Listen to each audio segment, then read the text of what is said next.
Родителите на 22-годишната Фросина Кулакова денеска во Скопското обвинителство извршиле увид во предметот против Васил Јованов, возачот да прегази нивната ќерка на булеварот Перкатеријата одреди. Целта беше тие да се запознаат со текот на истрагата и сознанијата на институцијата за сообраќајната несреќа, откако таткото на девојчето Тодор Кулаков изјави дека обвинителот во 3 часа се појавил на лице место.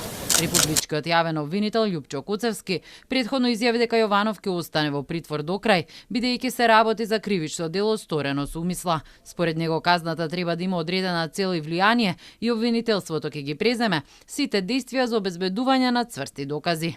Знае јавноста запознаена дека се работи за движење со голема брзина.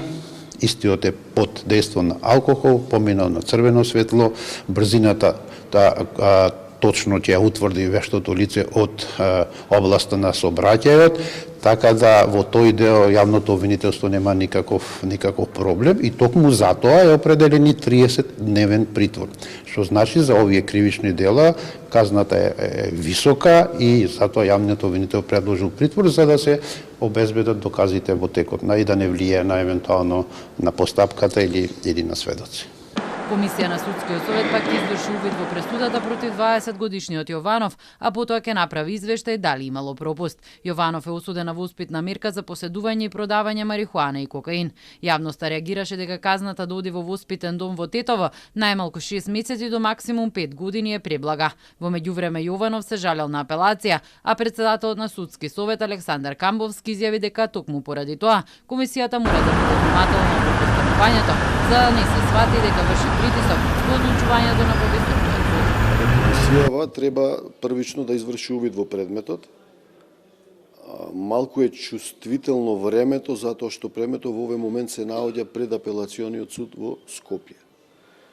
Треба внимателно да постапува комисијата, да не створи притисок врз апелационите судови, бидејќи тие нормално треба да одлучат по таа првостепена пресуда. Ако е добра, ќе ја потврдат.